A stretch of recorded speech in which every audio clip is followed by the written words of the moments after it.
Are you longing to feel connected and not so alone? Longing to be happy and more alive?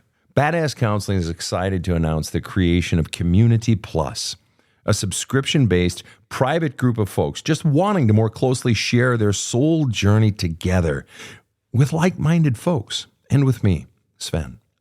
For a monthly fee, you'll get bi-monthly live Q&As with me, Sven, giving you a better chance of getting your own questions answered. A private community feed for you to post pictures, successes, struggles, joys, even the occasional cat picture, creating greater connection and help for healing and growth. Random drawings for free small group sessions and drawings for private coaching sessions with me.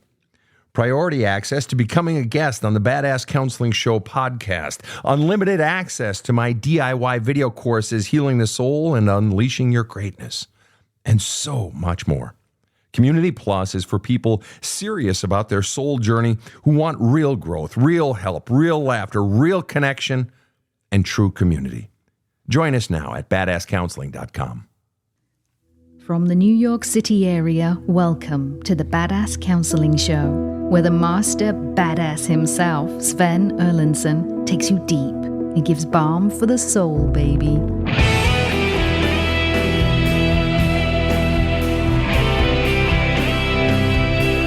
Well, hello to you fine people. Whether you are checking in from Ireland or Oregon, Kentucky or South Africa or over in Queensland or perhaps even in New Guinea, it's great to have you here. This is the Badass Counseling Show. I am Sven Erlandson. I am the host of this excellent show, and we are happy to have you here. I'm joined in studio by KC over in the booth and Rob the Rocket sitting next to me. Rob, my fine friend, how are you today? I'm doing okay, Sven. Sometimes I've been known to fall off the horse, but as they say, you get right back on again. That's the only way forward. Huh. Because I say stay off the horse for a while, do your healing, lick your wounds, and then get back up on the horse unless you want to walk. That's a better idea. All right. Well, that's just my 2 cents. Probably ain't worth a shit, but let's go. All right. We are taking your questions here, folks. So give them to me. If you can keep them brief, sentence or two, that makes it a whole lot easier on my end. I'm more likely to answer because I can read it quicker. Here we go. Drake Sniff over on TikTok says, Sven, how do I level up from a toxic ex that just took about everything? The way you level up is by going down, Drake. I am an absolute believer that depression is one of the greatest gifts that we can have in our healing work. Why? It's the soul calling us down. Before we move into the next relationship, what do you want to do? You want to go down inside yourself, down into the depths of who you are, down, it's the biblical metaphor, down into the hull of the ship, down into the depths of the ocean, down into the belly of the whale. To be transformed. And it requires that going down. You have to go inside of yourself. You level up by going inside of myself, identifying what were the pains driving me in my lifetime, but also in this last relationship. What was I withholding? What was I doing that was harming myself? What was I doing that was harming the other person? What were my fears operational inside of me that were causing me to act outside of my own best interest in this last relationship? What are the BS beliefs driving me in my life that are causing me that are infecting, infusing, or outright driving the decisions I'm making in my career and in my love relationships? That's what the book is for, of course. There's a hole in my love cup. You've got to go inside of yourself and identify what the fuck is really going on inside of you, Drake. The way you level up is by healing the shit from your past. And I'm not talking about just the past relationship. I'm talking about going way back to your fucking childhood because you were taught shit about yourself that is completely undermining your life, Drake. You have to fucking do that. And you will have relationships that you can't even fucking conceive of right now that you've never experienced before. Most specifically, your relationship with your own self. You will know a peace. You will know a sense of purpose. You will know a spontaneous energy. You will know an aliveness. You will know a clarity that you've literally never experienced before. But it requires going into that deep past because that's where you were conditioned to believe shit about yourself that was never true to begin with. Next question. Hey, Sven, we could stop the show right now. That was some of the most valuable advice I've ever heard. Wow. I didn't think it was that much different from everything I normally say. I don't know. It struck me. God bless you, Rob. All right, here we go. Next one. Rosie from Scotland. All right. We love the Scots. I think we're all listening now because you know the way she's fucking saying it versus the way I'm reading it is totally different. So she's saying, oh, how does a now adult child get into memory triggered by Christmas expectations and that fucking shite? Okay, I'll stop. How does an adult child get into memory triggered by Christmas expectations? My daughter had meltdowns all day after an overgenerous present that she thinks has something to do with not speaking about her father, who is still absent from her life now, her choice. That was I want to help you, Rosie. I really want to answer this question. I need you to distill that question down. I'm not sure I'm really fucking tracking exactly what the question is. I swear to God, I want to answer this, and I'm going to try to see when you put it back up. I just need you to reword it just a little bit tighter for me if you could. I'm not that bright, so I sometimes need it a little simpler for me. All right. I'm going to move on to another question, but Rosie, I want you to put that back in if you would. All right, next question. Shannon asked the question, how do I deal with having the person around all Christmas who gives me high anxiety? Like, I've had a couple of panic attacks. Okay, how do you deal with it? I'm wondering if that person is still around. You had them around all Christmas. And you say with having the person around, which sounds like you maybe still do, you got to be flushing out that pain. You need to be taking intimate time with your journaling, with your writing letters to the person that you don't give them. You don't even have to talk anything out with them if you don't want to, but you have to flush out your feelings. Folks, you got to understand that anything that you're experiencing in your life that you're not getting out of you, any pain, any anxiety, any rage, any anger, any frustrations, if you're not getting it out of you, it's still lodged inside of you, which means you're spending life energy keeping it down, but it also becomes much more difficult for you to enforce your boundaries and you're not living your authentic self. But here's the problem, Shannon, that you need to be thinking about for next Christmas, and that is if in all likelihood, you knew this person was going to be giving you anxiety, high anxiety, to the point of panic attacks, why are you allowing this person around you so much? Or why are you not checking out and creating more room for yourself? If it's a person that you have to because of family situations or something like that, then you've got to create more space for yourself. But you may need to consider going into next year, what do I need to do to not have this person in my space at all? Because you are not required to have someone in your life who causes you panic attacks, Shannon. But the bottom line is now at this point, you've got to get their feelings out of you, but you also have to go down deeper inside of you and find out what's going on inside of me. What was I conditioned to believe about myself and about life, causing me to take a person into my life where I feel obligated to take a person into my life that I know causes me panic attacks. There's something operating inside of you that causes you to think you have to do this, and you don't have to do it. What you have to do is begin to defend yourself and stand up for your authentic self. Rob, it looks like you have something to say on that. Now, I don't mean to trivialize, but the movie High Anxiety, the Mel Brooks movie, is a really good one. Is it? Yeah, he sings the High Anxiety song. It's high anxiety, it's always the same. High anxiety, it's you that I blame. Ain't that the truth? But it sounds like in this case, she does have someone else to blame. Amen to Yes, that. exactly. All right. Okay. Here we go. Denise asked a question that we have all experienced before in our lives in one way or another. How do you learn to trust again after being betrayed multiple times by friends, family, and partners? I miss having close friends. All right. This is a standard. You got to get out all your pain. You've got to be flushing in your work with your counselor or your very close friend, but also in your journaling and writing letters you don't send, all the pain that you have experienced at the hands of the other person. You've got to be flushing all of that out. But then there's clearly something, if you have many people betraying you, I guarantee there's some measure of conditioning that you were taught of how to act in life, driven by what you were taught to believe about yourself, Denise. There is some core belief that you were taught about yourself that is at the root of you even allowing this a little bit, or you experiencing this so many fucking times. And I'm not saying it's your fault. What I'm saying is likely at fault is what you were conditioned to believe as a kid. All right. But in the end, how do you learn to trust again? By getting the fear out of you, because what inhibits trust is fear. And fear is usually caused by pain and trauma. So you've got to begin to identify that. And how do we do that? We do that with your therapist, or you do it on your own, in your own journaling, flushing out. And then also that's what the book is for. There's a hole in my love cup. These are tools to help you to begin to identify the fear and then the pain that drove those fears and the bullshit beliefs you were taught about yourself that are in fact driving the fear. All right, we've got Rosie back here. God dang, it's a bit long, but let's do it anyway. I promised her I'd come back to her question. How to get behind panic attack to the real cause when trauma blocks memory. Good. The child was bullied by her dad, knows manipulation was present, feels she was made to cover up his behavior for him.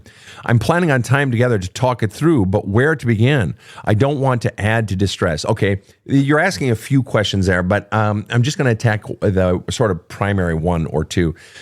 Basically, you're asking, how do you help your child who's had some shit done by the dad? How do you help your child heal and get behind, the panic attack to get at the real shit? What I would do is I would start with your child and just encourage them to talk. What are you feeling right now? What's going on? What was that experience like for you? Say these questions. Write these questions down. These are questions you can ask your own child. Oh, what's going on inside of you? Don't just ask, how are you doing? Because people will say, what do people always say? Good. Okay. No, say, what's going on inside of you? What's it been like? and just listen. Don't try to fix. At least not to start, Rosie. Just listen. Let them talk. Let them talk about their feelings. Affirm their feelings with things like, wow, I can see how that's hard. Or, boy, I'd be scared in that situation too. That must be frustrating. Or, God dang it, that sucks. I'm so sorry you're having to go through that. And just let them keep talking. And if you've been in the mode of fixing all your life, they're going to look at you and they're going to wait for when you bring the hammer down and start trying to fix them. And that's not what you want to do. Just let them start, because the more they talk, hell, just talking about it is going to release so much of the aggravation and tension inside of them. And the problem is, a lot of times those traumas block the memories and block the feelings that go with them. A, because we haven't been allowed to get them out, haven't been given safe space where we feel comforted and held, or it's the persons we've told can't handle it. And they start to fly off the handle or go a little nutty, or they get all anxiety ridden. So if you get anxiety ridden when your kid is sharing their shit, you're contributing to the problem. Right? Because it's not safe space for them. They need someone that they can open up and share their shit with, that it's not going to rattle the other person, where they actually feel that they're held in a vessel larger than themselves, a salad bowl that is big enough to contain my salad, so to speak. All right. And just let them talk. But then, because the more they talk in a safe space, and the more they feel you're genuinely hearing and listening without just trying to fix them, the more they're going to open up, and it's going to unlock those feelings and those memories. I would also strongly encourage you to get the person the book, There's a Hole in My Love Cup, and you need to be reading it yourself if you aren't already, Rosie, because that's going to help you unlock you and help that person unlock themselves. But the truth is, a lot of times the reason people keep those memories blocked is because they don't want to touch the feelings that are associated with those memories. Or they feel guilty. In the case of your kid, it has to do with the kid's father. They feel guilty, or they feel like they're not justified in talking about what their parent did wrong. And you've got to give them permission. It's okay to get this stuff out. It's good to get this stuff out. And saying things like, parents, screw up. Your father maybe has caused you a lot of pain. All right, let's talk about that. But you have to create the safe space for the child to talk about it. Next question. Ginger asked the question, hey, man, what's your advice for forgetting about an ex? You forget about an ex by trying to remember your ex as much as you possibly can. Now, I know that sounds fucking dopey and, oh, you're being so clever, Sven. Ooh. No, seriously. I tell people the way to let go of someone is to hold on as long as you can. To hold on as long as you can. You want to forget about your ex, do everything you can to remember every single thing. Journal write them letters of all the feelings that you feel about your ex, all the feelings of anger, hatred, but especially all the feelings of love, longing, lust, missing them, wanting them back. And the more you journal about that, the more you write them letters about all your fucking feelings, and don't give them the letters, by the way, right? There's no need. You don't need that in order to heal. The more you flush all of that out of you, you're going to find your own self listening to it less and less. You're going to find your own self being released and having more energy and feeling lighter and having greater clarity. The way you let go of someone is by holding on as long as you can. The way you forget about them is remembering them, because the reason your soul is remembering them, the reason you're thinking about them a lot is because there's something unresolved inside of you. It's feelings that you have not expressed. And you may think, oh, I need to say it to them. You don't need to say it to them. I mean, you can if you want. You're just in all likelihood going to embarrass yourself. I did it, so I know multiple times. The point isn't that if you're needing to say it to them, it's because you're wanting something from them. You think you need something from them, either to resurrect the relationship or in order to make yourself heal. You don't need something from someone in order to make yourself heal. People say to me all the time, oh, my parents are dead. How am I ever going to heal the childhood wounds? You don't need something from them. I can heal you without you ever confronting them or getting something from them. All right. You can heal yourself without getting something from them. It's about getting all the pain out, all the sadness, all the feelings of love. In this case, Ginger, you got to get all that shit out of you. What you're going to discover, Ginger, the more you do this and flush out all those feelings, you're going to become lighter and lighter, and you're going to just think about them less and less. Why? As my mom would say, because you got it out of your system. Rob, go ahead. Apropos to after having flushed all that out, on YouTube, Soft Candy Dragon asks, what are some great vetting questions for dating? Great vetting questions? To be very honest with you, Soft Candy, what was it? Cherry? Soft Candy Dragon. Soft Candy Dragon. It's an interesting name. I like it. I think of like those spongy peeps at Easter time, and they're spongy and you eat them, soft candy, but they're in the shape of a dragon, and they have fire. That's what I think of. Anyway, Soft Candy Dragon asks, okay, you've done all the work and so forth, so now you're moving to a new relationship, vetting questions. I'm going to just attack it from my perspective. Vetting questions implies, well, first of all, Okay, I'll just play the ball as it lies. Write down the top 10 questions you most want to ask. What do you want to ask, Soft Candy Dragon? What do you want to know? What are your vetting questions? Start there. But to me, that almost implies a process. Like I'm trying to find a person and I'm trying to weed out the ones that aren't the one. And I get that. Okay, we've all been there. I get it. But on the other hand, why not just go into it I'm going to go have a fun experience with this person. Whether it's going out for bowling or going to dinner or having a coffee, and just experience the person rather than with a sort of agenda to find out if they're the person I want to go on a second date with. Go in it with the mentality of, I'm going to go into this coffee. I'm meeting them at the corner coffee shop at the Daily Brew. And we're going to have a coffee and I'm just going to experience them. And then what you need to do, the most important thing you can do when it comes to vetting a person, a potential partner, single most important thing you can do is tune into yourself. What am I feeling? Because if you're looking at the other person, looking for, well, what's wrong with them? Or they said this and they said that, and you're like hyper vigilant, you're living in fear. You're afraid they might hurt you. You're afraid this might be the bad relationship. It's fear, fear, fear. Rather than just go into the experience and enjoy it. Okay? But always be tuned into awareness, people. Be tuned into your own self. And when something feels off, make a mental note of it. Or even bring it up. And say to the person, ooh, when you said that thing, honestly, that hurt my feelings a little bit. You know, I was on a date with a woman. I was living in Oakland, California, and I was on a date with a woman. We had literally sat down in this coffee shop up there in the Rockridge neighborhood up on College Ave. And literally in the first 5 minutes, she says, nice triceps, but you need to do some work on your biceps. And pretty much right then, I thought to myself, I don't think we're going to have a second date, but I'm going to enjoy this one. Why? Because you choose to insult me in the first 5 fucking minutes of our date, you tactless fuck. It's just like, what? She was really pretty and she was really nice, but it's like, whoa, danger, Will Robinson, danger. But I just went into it and I enjoyed the rest of the date and I paid the check and all that. And we had a nice time. But no, I didn't go on a second date with her. It's like, whoa. But I did say, I said to her when she said that, I said, ouch.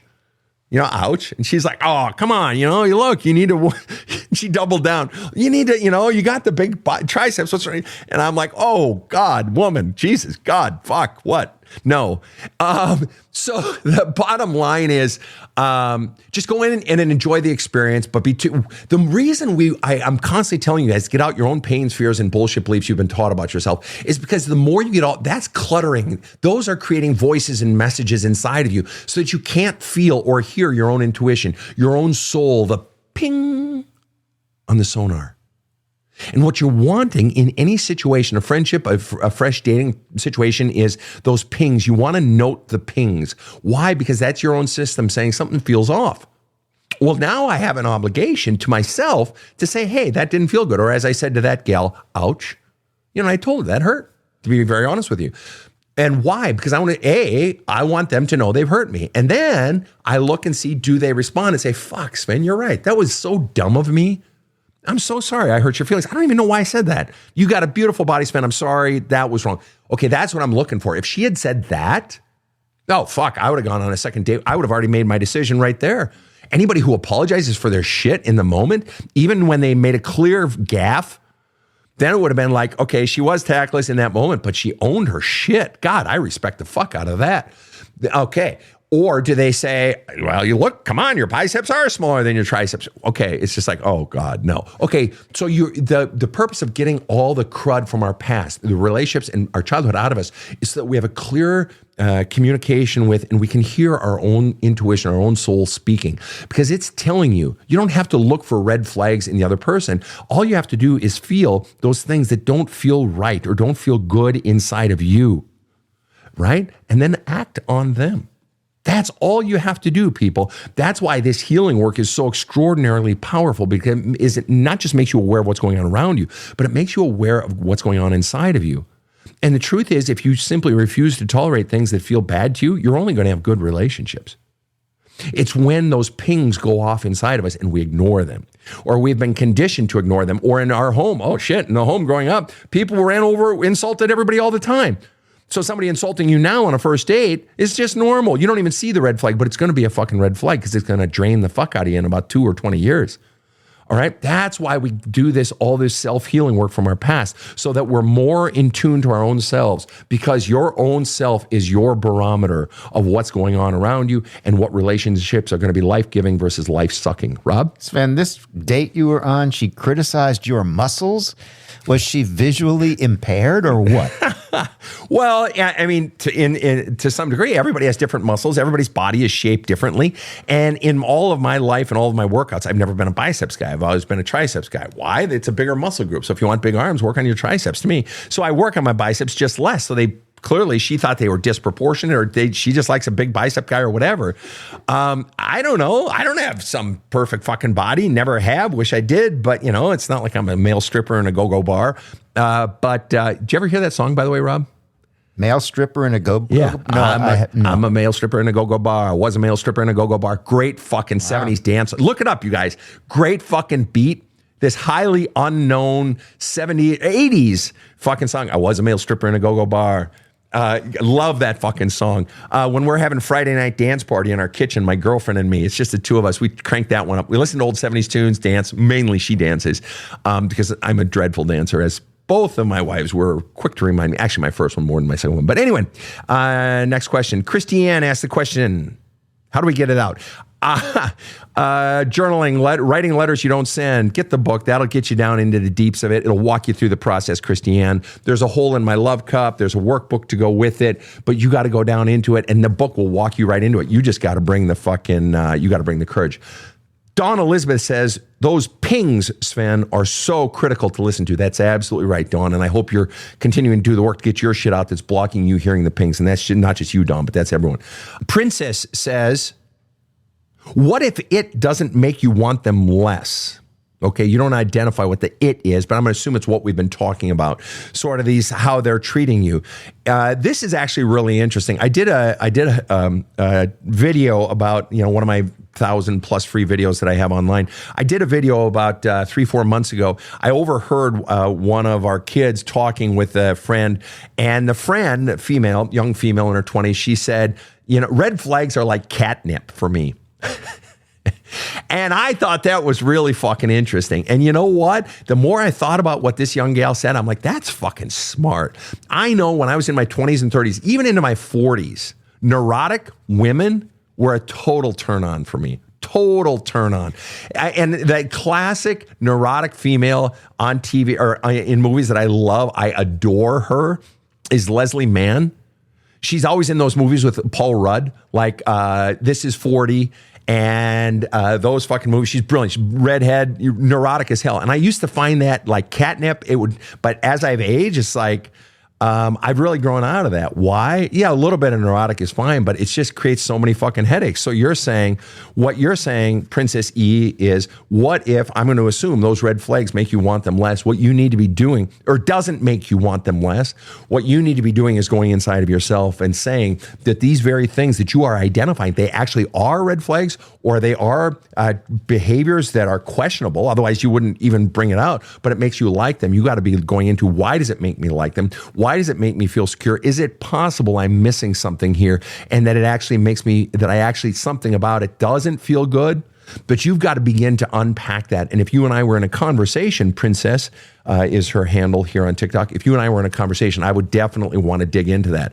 There's nothing wrong with having those sort of catnip experiences, but it could also be the reason by the time my 40s, I wanted someone neurotic who was neurotic less, or by my 30s, actually, the reason I wanted that less is because I began to recognize a link between their neurosis in a woman and my happiness in the relationship. I began to see how, in addition to the bad things I brought to the relationship, how that negative trait in the woman was causing problems in the relationship. And I began to want it less and less. It began to be less of a turn on. So I can very much enjoy Leslie Mann in a fucking movie. She's fucking awesome. Apart from the fact that she's fucking stunning. But her neurotic personality, I love it in a movie. But in my relationships, in real life, I like it, but far, far less. And it's just, I don't want those kind of fucking problems. So one of the ways we grow out of liking particular red flags is that we realize the long-term price of those. And then we just want it less and less, and we tolerate it less and less. Much more to come right after this short break. You've heard Sven talk a lot about his book, There's a Hole in My Love Cup. And that's because Sven hears from his followers a lot about how much the book has helped them. If you're not sure how to handle the issues getting in the way of a better life, you're not alone. And you have a lot of choices. But thousands of readers will tell you that this is a great place to start, by yourself and at your own pace. So go to badasscounseling.com and order There's a Hole in My Love Cup, and you'll have Sven right there with you as you forge your best future. It's totally badass. So get started today. This show provides soul counseling intended to entertain and inform and is not medical advice.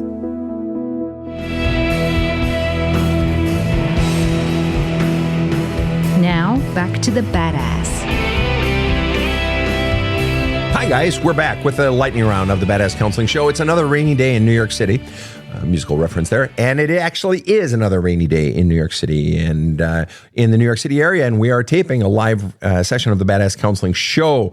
I am live on TikTok and on YouTube and Facebook. I am with my partners in crime here, Rob the Rocket sitting next to me and KC over in the booth. I've got one here from Jake TikToking. And on TikTok, Jake asks, do you have any specialization with deconstructing Christians? Any resources you would recommend? Yeah, a little bit background in that area. Jake, about 30 years ago, I was the very first author in the world to write a book delineating the spiritual but not religious movement. I'm a former clergyman, Lutheran pastor. Father was a Lutheran pastor. Four of my uncles. One was a missionary in Ecuador for 25 years, something like that. My mother was a soul counselor from way back into the 50s. So yeah, this is sort of one of my fields of expertise. I've written several books on precisely what you're asking, not the least of which is There's a Hole in My Love Cup. This will definitely take you into some of that, but I also have books like Badass Jesus, Rescuing God from Christianity. My original book, There's a Hole in My Love Cup, is Spiritual but Not Religious is out of print. We're working on that. That'll be a while because it's lower priority. And so all of those are available at badasscounseling.com. That will help you deconstruct and reconstruct, if you like, or just deconstruct Christian belief systems. And so all of my resources, this is literally one of my fields of expertise. The other one is what person I believe to be the greatest author of all time, greatest thinker of all time, particularly when it comes to belief systems, mythology, religions, and that's, of course, Joseph Campbell. I recommend his series, his book. It wasn't a book. It was an interview series with Bill Moyers, The Power of Myth. It's complex, but it's so fucking fascinating. It's somewhat easy to read. There's a quote from that book is one of the tattoos on my arm. And of course, the work of Joseph Campbell is the foundation of the entire Star Wars series. All of the Star Wars, as George Lucas himself flat out states, was based largely on the work of Joseph Campbell. So you want a badass motherfucker, it's Joseph Campbell. And then my books as well there. Not that I'm anywhere near Joseph Campbell's realm and brilliance and so forth, but my stuff is more for the masses, easier to access. All right. Here we go. I love this one. User 92417, et cetera, on TikTok says, I'm exhausted with dating. Why are men so lazy? well, the why are men so lazy question, where do you even go with that? Many would argue that in some ways women are lazy. So there. No, I'm not doing a tit for tat thing. The bottom line is that you're frustrated. You are exhausted with dating. So a few things. One, user, you need to be getting out all of your feelings of frustration and sadness, anger, disappointment, and so forth. You have to. And if you need to disengage from the dating process, fine. Or you need to tweak it so that the dating process is fun for you. And if it's not fun, find a new way of doing it. Because it's like anything in life. I very much believe, and this is going to sound so fucking dopey, but I very much believe in, and this is going to sound so silly, you guys are going to think I'm insane. I'm more insane than you already think I am. I love the Mary Poppins line. In every job that must be done, there is an element of fun. Find the fun and snap. The job's a game. And I believe that. I made dating, whenever I was dating, or especially dating online, I only did it in ways that were fun for me. I would literally get women reaching out to me, the occasional woman reaching out to me back when I was on OkCupid. This is like 12 years ago, right? And 11, 10, 12 years ago, whatever. And they would reach out and say, Sven, I'm not interested in dating you, but that is the single longest motherfucking profile I have ever read from another human being. I had everything on there. Why? It was fun. Fuck do I care, man? And but make it fucking fun. And if it's not fun, you need to change it so that it is, because that's the point of life, is to make these things fun. And if you're doing it begrudgingly, what that tells me is you're forcing it.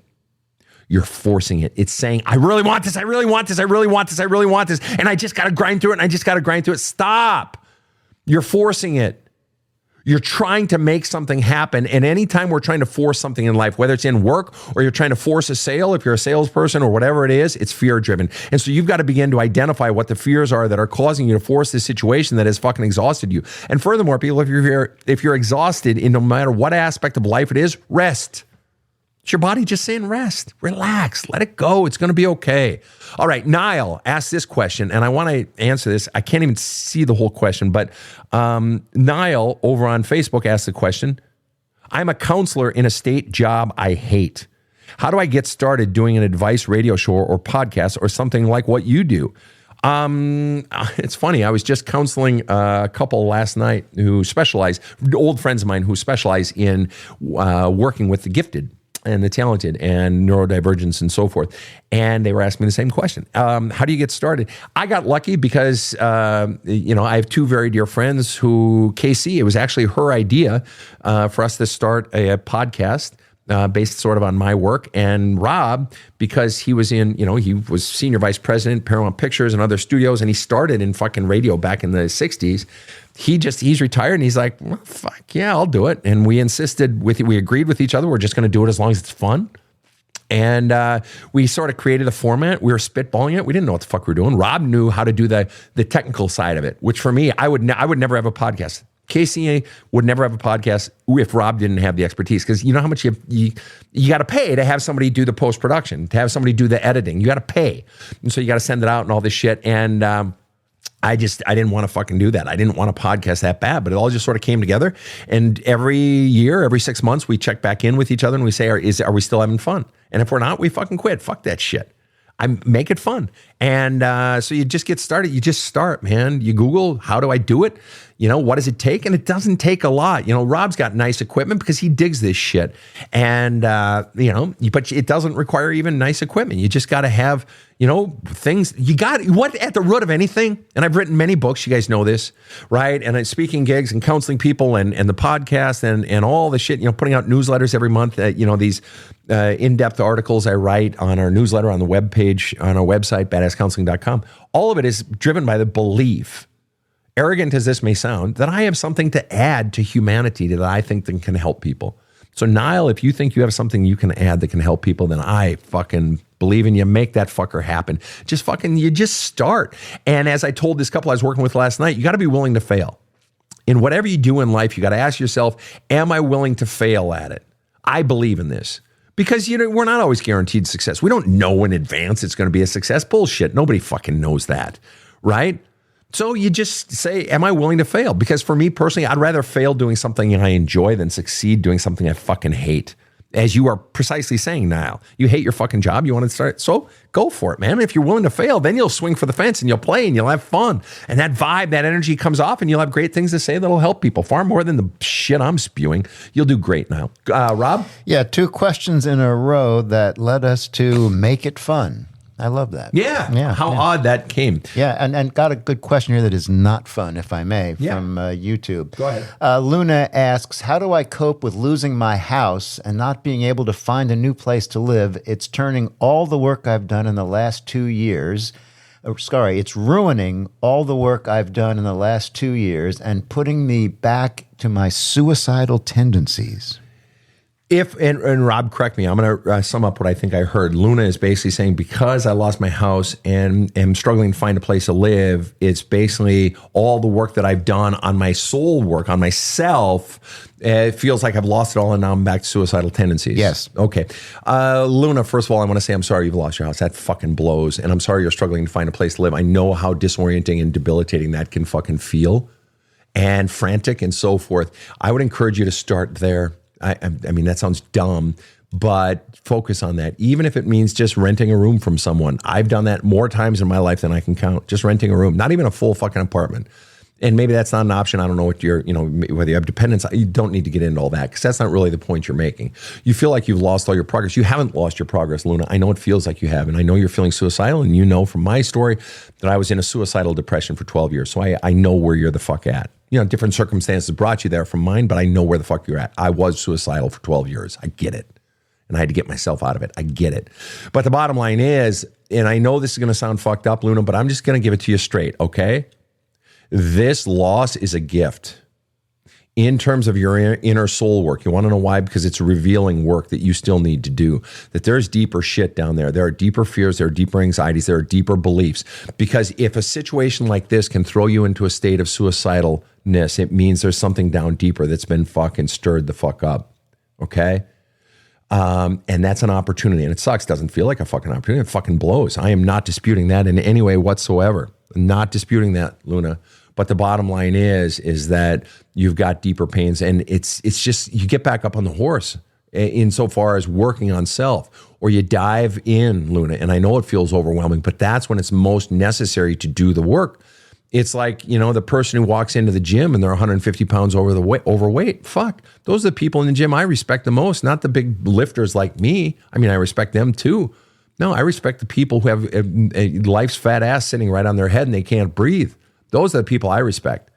Luna, you can do this. You've done it before, but now it's taking you deeper, and you got to go in deeper. You got to attack that shit that's inside of you. And by attacking, I mean go in and begin to identify it, begin to flush out, because I guarantee you right now you've got massive fear inside of you. And this is identifying new pains from your past that maybe you hadn't seen before. By the way, have you read the book, There's a Hole in My Love Cup? Because there's still more in there that you can learn and grow from by going deeper into those pains and hurts.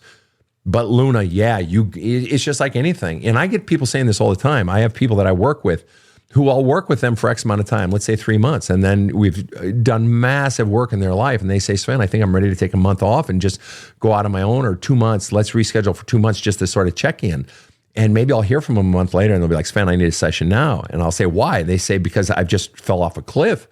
I'm lower than I was when I first started with you. And that's because every single time, it's because the low they're experiencing, after you experience the high of finally being released from the shit, from so much of the shit, then if you fall again, that low feels even lower. But every single time, it's because they stopped the disciplines that got them to that high in the first place. So yes, we've healed so much from their past, but we're always acquiring new pains, new hurts, new shit that we're encountering that has to be flushed out. But if you stop doing the disciplines that brought you there to that high, you're going to fall again. It's just like going to the gym. You can carve up your body to look all great, but if you then stop going to the gym and stop controlling your fucking food intake, guess what? You're going to go right back to where you were. It's got to become a lifestyle. So, Luna, I believe in you. You can do this work. And I know it sucks to have to start over, but I believe in you. You can do this. She has listened to your book a few times. All right. And my question then is, Luna, have you actually done the exercises in the book, the journaling recommendations, and done them in writing? Because that's where the real action happens. And that's also why we wrote created the workbook. And there's more, is because this is where all the questions are. This is where you do the journaling. And I added more questions from the original book into the workbook. But you have to do those exercises. It's not enough to just take it in, Luna. And I know it feels like I'm pushing you, but I am pushing you because I want to help you heal. And so my job is to push you a bit harder because I know you can do this. All right. I believe in you, Luna. All right. Next question. Here we go. Believable Practice on TikTok says, how to cope with loving somebody who left me and called me toxic for being in pain. I feel betrayed.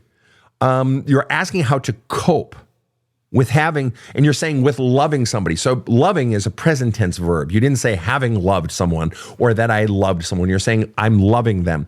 And they left you and they called you names, called you toxic for being in pain. I feel betrayed. You were betrayed. You were hurt by someone that you loved. But you say how to cope. I'm not a coper person. Okay, I don't sell coping mechanisms. Coping mechanisms are important because they can get us through shit short term. So getting through a day when your boss insulted you at 9 a.m. or, getting through, a work day when, you have feelings for your ex and they come up at different points of the day. Yeah, you got to cope during the day, right? You suck it up, you power through whatever. Or you take 30 minutes on your lunch break and you do a bit of journaling. But I'm not a believer in coping as a long-term strategy when it comes to soul shit. I'm a believer in healing. And so what that means is you have to go into the pain and the sense of betrayal. And this is a question from Believable Practice. How do I cope with loving somebody who left me and called me toxic for being in pain? I feel betrayed. You should feel betrayed. They hurt you again, and you got to flush all that pain out. But here's the thing, Believable. Anybody who would call you toxic for being in pain, I mean, as long as you weren't hurting them, trying to hurt them, but calling you names for expressing your own pain is a fucking asshole. The person was a fucking asshole to you. You don't call someone names because they have pain. You try to be supportive and you tell them you're there for them and you encourage them to do their healing, but calling them names, what is that person, fucking 6? All right, next question. Yeah. Yeah, exactly. Here we go. Katie on Facebook asked an interesting question. And Katie asked the question, my son is a narcissist and lives with me and his 10-year-old son. He wants to just leave, but they don't have any place to go. I'm trying to separate and let them go. You don't ask a question, Katie, but I took your thing anyway, your question anyway, even though there is no question, because of your closing sentence. I'm trying to separate and let them go. Your son leaving and finding a place to go, that's his fucking problem. If you want to help him with that, you can. But you don't state that as your problem in your final sentence. You state that I'm trying to separate and let them go. In other words, you're struggling with letting them go. There's something inside of you that is still holding on. And what I would ask you, Katie, in your own conversations with your own self, in your own journaling, I would ask you to identify what's the primary fear driving the behavior, your behavior. What is the primary fear causing you to struggle with letting go of your son? Is it fear that he won't be able to make it in the world? Fear that he's not a good enough father? Fear that they're going to be poor? What are the fears driving you? And you've got to journal about those. You've got to dig deeper. Well, why am I afraid of that? And what do I fear? If that thing comes to pass that I fear, then what? Will I be okay? Will he be okay? Well, I don't know if he'll be okay, but is that really my problem? And if your son has a 10-year-old son, your son is at least in his mid to late 20s, probably older, possibly older. All right, it's time. It's time for him to begin to have his life, but you got to let go of him. And this is one of the things, especially for single parents, single moms, struggling with letting our children fail, letting our children fall, letting our children get hurt. Dude, anybody raising kids, you got to be willing to let your kids fail on their own. You can't spare them. You shouldn't spare them from life's difficulties. And you got to hold them accountable and give them chores. Let them fall flat on their face. Let them chip a tooth. Let them scrape their arms. Let them make a bad investment. All right? This is how they fucking learn. This is how people become self-sustaining, by making mistakes and getting stronger, and you helping them sort out, okay, what would I do differently next time? What was the flaw in my thinking this time? Not calling them out and attacking them, but helping them solve if they request it. But you got to be willing to let go of your kids, folks. Why? Otherwise, you're infantilizing them. You're keeping them as infants. You're keeping them as children. You're not. The goal of parenting isn't just to give your child a good childhood. It's to prepare them for adulthood. Teach them how to do laundry. Start letting them make their own decisions. By the time they're 12 or 13, you need to be taking half a step out of their life and out of their decision making, half a step or an inch every single day.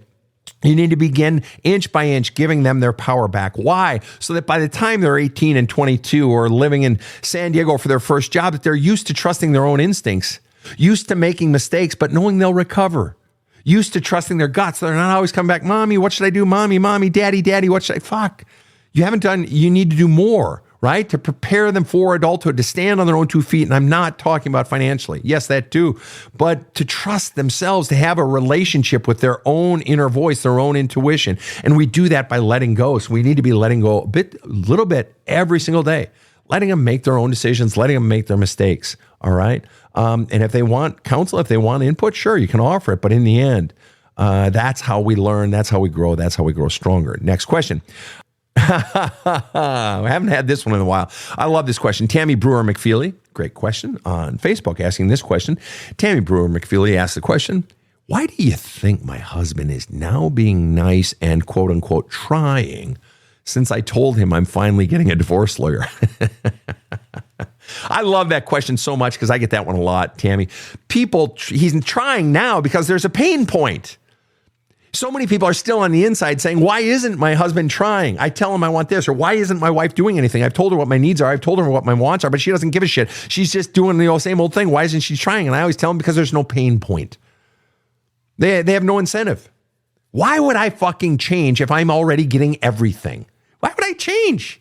Oh, because you're complaining? Not my problem. I'm happy. I'm getting everything. So now, Tammy Brewer McFeely, when you say, I told my husband I'm finally getting a divorce later, now he's straightening up and flying right? Straighten up and fly right. He's being nice and all that shit, right? Because he knows he's going to fucking lose you. Now he's scared. Now there is a pain point. Now there is incentive. Right. So then that raised the question, well, what do I do? Now, some people choose to go back. He's finally being the guy I always wanted him to be. Fuck. Of course I'm going to go back. I'm going to give it another try. And there's nothing wrong with that. Some people go back 2, 3, 4 times. I had a woman come to me telling me she had gone back 12 times or 13 times, whatever it was. Kept going back, and he kept making all the promises to get her back, and then he'd slip back into the old patterns. So you can go back if you want to.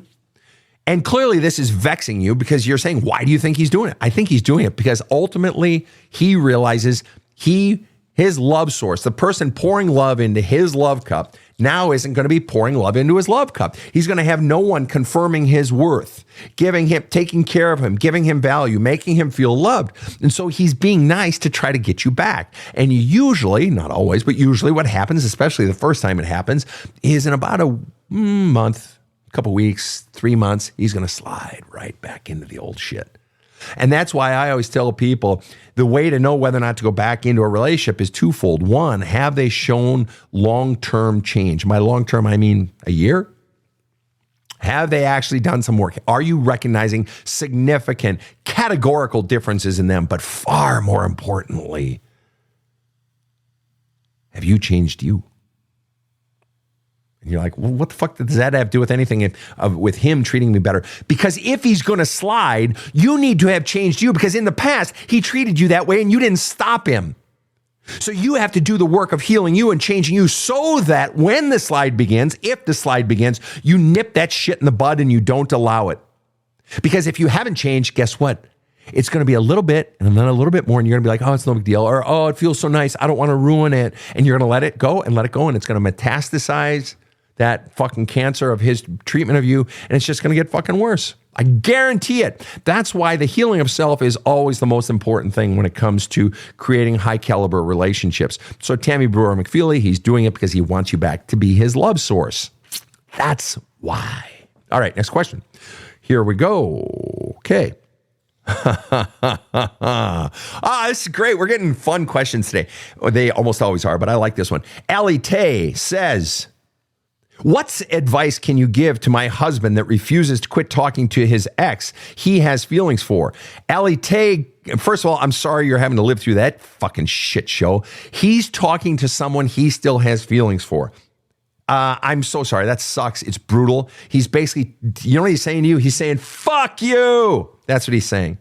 He's keeping you here, and this syncs up with what Tammy Brewer McFeely was just asking about, the idea of, keeping someone so they pour love into your love cup. So fundamentally, Allie Tay, what your husband is doing is he's keeping you pouring love into his love cup, and he's going to his ex and getting her to pour love into his love cup by expressing interest in him. So now he has 2 women pouring love into his love cup. Sweet fucking gig if you can get it, and he's got it.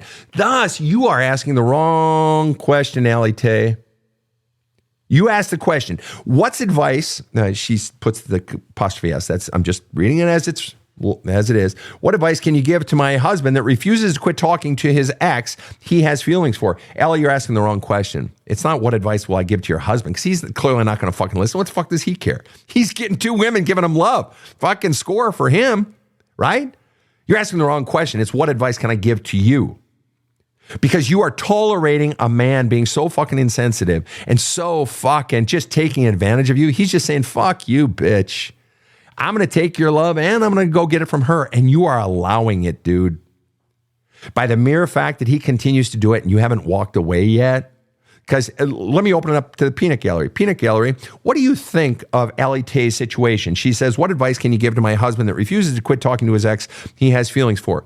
Allie Tay is allowing someone to talk to someone else that he's cheating right in front of her face. He's telling her about it, cheating by carrying on an emotional affair of talking to someone. What do you guys think of that? Give me something supportive for Allie Tay. What would you recommend we say to Allie Tay? All on TikTok says, walk away. Allie Tay says, I just found out. Fair enough, Allie Tay. We're still going to hear what the Peanut Gallery has to say. Happy Hippo says, set boundaries. Judy, 446 says, dump them now. Marissa R says, leave. Kimberly throws a wrench in there. Kimberly says, is it acceptable to her If it's not, then leave. And obviously, and that's a good point, Kimberly. And obviously, the mere fact that Ali Tay is bringing it up on a thread like this says it's not acceptable to her. It clearly hurts. Trelina Kingray, who is one of the rock stars in the badass counseling world, says, leave him, girl, in all capital letters. Karma Maxwell says she needs to walk away. Lori Green says, love yourself first and always. LJ Noel says, yes, that is cheating. And I love this one from Niall Russell, whose question we answered earlier. Niall says, advice, get a lawyer for when your wife, Allie, leaves you. I don't understand that one for Allie. Anyway, but you get the idea. Walk away. Chelsea says, love yourself.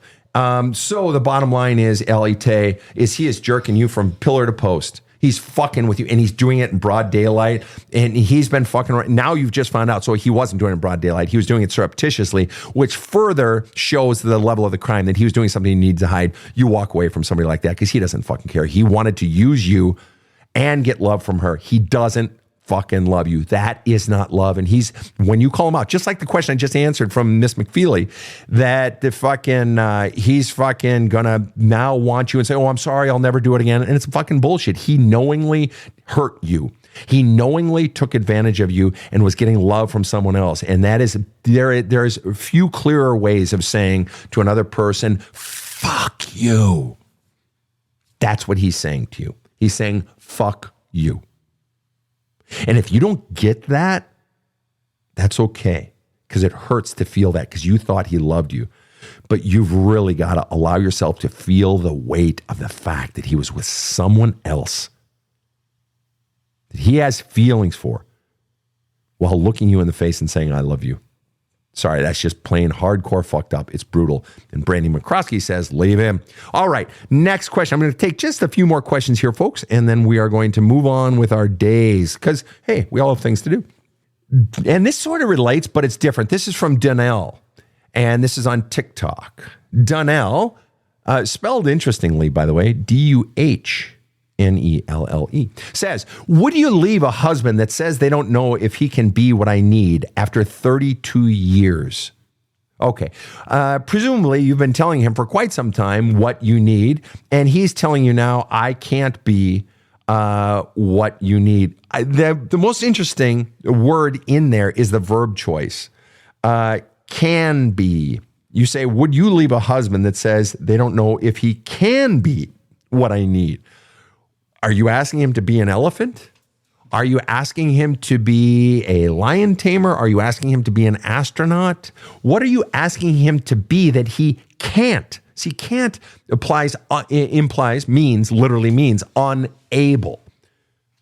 What is it that he is unable to do? Okay. And I'm wondering, I'm betting, and I'm just betting here, and I'm just sort of spitballing, you're wanting him to sort of meet your emotional needs, something along those lines. I'm willing to bet, because that's what we fucking deal in here on the Badass Counseling Show, right? And he's saying he can't? Bullshit. It's not can't, it's not ability. I'm willing to bet. Now, you aren't specific there, Donnell. I'm willing to bet it's fucking, he just doesn't want to. And you know what the difference between being with someone who can't meet your needs versus someone who doesn't want to meet your needs? When they have the ability, and what you need to ask yourself, Donnell, is, does he treat other people differently from how he treats you? Listen to this question, people. Does your parent, does the person you're in a conflict with, does your lover treat other people differently from how they treat you? In other words, do they treat them better than they treat you? Or maybe it's even a sibling they treat better or something. If they do, then that is acknowledgement they have the ability. So it's not about can't. They can't treat me better. They can't give me. Donnell, he can't give you love. Bullshit. He can. He's choosing. And now is where it's brutal. Now it's brutal. He just doesn't want to. He's fundamentally saying, I don't value you enough to treat you better. And it hurts when you realize, holy fuck, he just doesn't want to love me more. She just doesn't want to. She doesn't value me. He doesn't value me. Now it hurts more, but it also helps because it helps you to see it clearer. This person is checked out of this relationship. I'm in a relationship with someone who doesn't value me. And the downside of that is that means I have to walk away. You have to walk away now. You can't stay in a relationship with someone who doesn't fucking value you unless, unfortunately, unless that's all the better you think you can do and all that you're worth and you're scared and so on and so forth. But I believe all that stuff can be healed. I really do. And obviously that's why I do my work. I've had clients in their 60s, 70s, and even 80s. There are people that are sick of living a certain way, hating on themselves or shitty relationships, and they do the work, yes, even at those ages. So it can be done. It just is a matter of willingness and desire. As Amanda Beatrice Valenzuela Went says over on Facebook, yeah, it's about willingness, Sven, not ability. Julie Post says, Donnell needs to be with someone who jumps and thinks of ways to meet her needs. He is out there for you. And that's straight from Julie Post over on Facebook. All right, one or two more questions here. Life Strategist asked a very interesting question here on TikTok, and I think this is piggybacking off a previous question when she says, did they ask him to change from who he was when you married him? That's a good point, because if for those of you who are asking something from a lover that is different from what you were asking them when the initial sort of contract of the relationship was formed, then on one hand, they could cite you for breach of contract, or you're wanting something that I never said I would give. And that's a very good point, Sheila. Excellent point.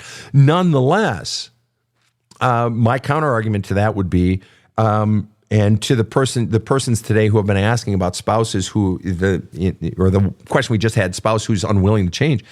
My question would be, has your spouse asked you to change in any ways, even the slightest of ways from the initial social contract drawn between the two of you implicitly or tacitly or explicitly at the beginning of your relationship? Because if that person has asked you to change in even one way, I want you to add less salt, please, when you cook the vegetables. Okay. If it was understood at the beginning that I'm a high salt person, then we have one way. You have just opened the door. And I know that sounds so fucking trivial, but the truth is, if they're doing it on something that small, it's reasonable to assume they're probably doing it on other medium and large things. I'm willing to bet. Why? Because anybody who's being so intransigent that they don't want to change for their partner is someone who's quite possibly, even likely, asking their partner to change for them. So if your partner has asked you to change for them in any ways whatsoever, then you have every fucking right to ask them to change for you. And the truth is, you have every right to ask them if they would be willing to do something for you to meet your needs. You have every right, even if they haven't asked you to change. You have every right to ask those things. You can ask anything you want of any person. You can ask it, and they have the right to say no. But you got to ask yourself the question, why the fuck am I with someone who doesn't want to engage in the meeting of my needs when I very much want to engage in the meeting of their needs? It is a delight for me, Sven, personally, to meet a lot of the needs of my girlfriend. Are there things I don't want to do and I choose and I flat out tell her, I don't want to do that. I'm not going to do that. Yes, there are some things. There are those occasional things, okay? If she wants to go out on a Friday night and I'm just wiped out and I say, no, I don't want to, I can't. Could we put it off till tomorrow or another time? And there are some times where I'll rally and say, yeah, fuck it, let's go. I'm tired, but fuck it. And there are times where I'll say no, okay? Or changes a person wants me to make. My girlfriend wants me to not wear my shoes in the house. Drives her nuts. I wear my shoes in the fucking house, especially if I'm working. I take my clients from home. Sorry, I wear my fucking shoes in the house. Maybe I wear house shoes, but I'm wearing shoes in the house. All right. And, but now I don't track mud in from the outside, obviously, whatever, but it drives her nuts. And so a lot of times, okay, so fine. As long as I'm not in work mode, yes, a lot of times I will take my shoes off, but I compromise on a million other things, and I'm happy to do it and doing things for her. Now we're sort of degenerating into smaller things. Oh, Donnell followed up by saying you guys, listen to this. Oh no. Donnell was the one who asked the question, what if your partner, husband of, 30 years, whatever it was, says he can't do for you what you need? And, we didn't know what that thing was. Donnell offers a one-word answer: empathy. Oh, man. So your husband is fundamentally saying he can't or won't have empathy for you. Honestly, Donnell, honestly, you do what you want. You're a grown woman, but I personally would never stay in a relationship with someone who chooses to not empathize with me. That is a callous motherfucking person. Now, he may claim he has his reasons, fine. Then it's okay if he has his reasons. I still don't want to be in a relationship with you. All right. One more question, I think. At the 58-minute mark. Okay. So that's Rob's way of saying, yeah, one fucking question. Yeah. And that's a gift. All right. Faith asks a question. Hey, haven't we all been here? Let's go ahead with Faith's question. Tough question, but it's one we've all seen. And Faith asks, What do I do about a boyfriend that keeps asking for money to pay his bills or start his businesses, plural? I'm not laughing at you, Faith. It's not funny. It's not funny. And we've all been there. We really have. And already people on, Facebook are weighing in on that, and TikTok are weighing in on that. What do you do about a boyfriend that keeps asking for money to pay his bills? You wouldn't be asking that question, Faith, unless you didn't like it, or it was very uncomfortable, or you're feeling taken advantage of, or you're feeling used. The mere statement implies the answer.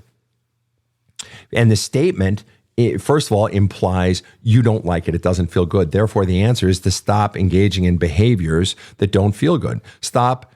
And you are engaging. By the way, Rob, Monica Alvarado Harrison says, love you, Rob. And Mindy love Smith. You too. Yeah, right. Mindy Smith is saying, run to you, Faith. Bottom line is, Faith, you are giving him the money. All right. If he keeps asking, it's because your no isn't a hard no. He still believes that by asking, he'll get it. It's like, what's that from Family Guy? The little kid with a football-shaped head saying, Mom, Mom, Mom, Mom, Mom, Stewie, Mom, Mom. And he keeps doing it. Why? Because it works. Eventually, Mom breaks down and gives him the fucking attention he wants. Mom, Mom, Mom. So your boyfriend, he keeps asking for money. Why? Because he knows it works. He knows he's trying to break you down. The problem isn't the boyfriend per se. The problem is that I'm still saying yes, or that I have allowed him to believe that there is still a yes coming. This, honestly, Faith, this is, while it's hard internally and emotionally, this is an easy one insofar as it's a simple answer. It's not always easy to execute, but the simple answer is you just got to say no and shut him the fuck down. Just say no and not give in. And he's going to call you names, and he's going to piss and moan, and he's going to whine. And you got to be willing to weather that storm. But the bottom line is, Faith, why would you want to be in a relationship with someone who's clearly using you for your money? Obviously, right? He keeps doing it to pay his bills and start his businesses, plural. So I'm betting some of those businesses aren't still working or whatever. And you've got to ask yourself, what is the fear driving me to stay in a relationship with someone who is using me and not carrying their fair share of the burden in the relationship? What is the primary fear driving me? Is it fear of being alone? Fear of the voices that rise up inside of you when you don't have someone in your life? Fear of paying your own bills? Oh, can't be that, because you already are, and you're paying his bills. You've got some fear operating there. You got to be flushing that out in your journaling, in your writing letters to him that you don't send. And it may be time, if he doesn't change, it may be time to move on to a new relationship. All right, fine people. That's an innuendo. Go ahead. Because love goes out the door when money comes innuendo. Wow. Rob. Wow, touche. Well played, Rob. Touche, Sven. And if you heard our last show, you know what I mean by touche. All right, fine people. This has been a great one. A lot of great questions sort of all around. Rob, any final thoughts today? I'm afraid I'm depressed, but I will journal it out. We don't need to talk about it, but someday in some show, maybe we will. Well, we are here for you, Rob. Rob has, Tammy Brewer McFeely said, good one, Rob, referring to your last crack. Thank you. Well, Rob, you know, we are all here for you, and I know you're here for everyone here. And Happy Hippo says, good one, Rob, LOL. And APBB says, are you from Minneapolis or Minnesota? Boat. First house I owned was on Minnehaha Parkway, Stone's Throw, right across the street from Lake Nokomis. Sheila, Life Strategist, says, here for you, Rob. The View from Here, 11, says, love you, Rob. Lynn says, holiday anger. Any tips? Yeah, start flushing. Aaron Just in Time says, touche. You got to see the last show to know what that touche reference was, guys. Go ahead and watch our last counseling episode. Lightning Round. Crystal says, good one, Rob. All right. Thank you, Sven and team from Christine Egel overseas in Lithuania says, or Latvia says, thank you.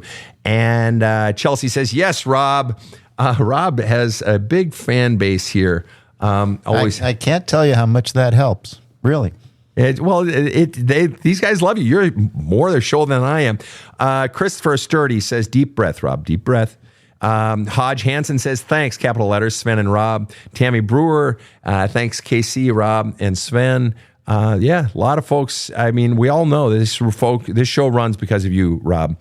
And Eileen Dyke says, "Much love, Rob," with an exclamation point. So yeah, a lot of folks here giving you the love, Rob, because we need you, we love you. So that's that, people. All of the resources, the Badass Counseling book that is, there's a hole in my love cup. All of the books available on badasscounseling.com. There is the Facebook group, Badass Counseling Group, that is monitored by our primary monitor, Trelina Kingray. She does a fantastic job. That has 40,000 members. If you want a more intimate group, we have Community Plus on the website, badasscounseling.com. That caps out at 1,000. You get more access to me, more resources, greater connection, and so forth. It's a fantastic subscription-based, and for a fee each month, you get so many great resources. That is Community Plus. But so much free stuff here. You guys use it all. Christine says, "Love you, Rob." All right, let's get out of here. You guys have a fantastic, fantastic day. And on behalf of my entire team, wherever you are tuning in from, whether it's Eastern Europe or Australia or Japan or South Africa or Canada, or all across the U.S., have a kick-ass day. The Badass Counseling Show is strictly copyrighted. No copies may be made without the express written consent of the Badass Counseling Show, LLC. The Badass Counseling Show is produced by Karen Camparelli and Robert H. Friedman. Executive producer Sven Erlandson. Original music by two-time Emmy Award-winning composer Trevor Morris. Have a kick-ass day.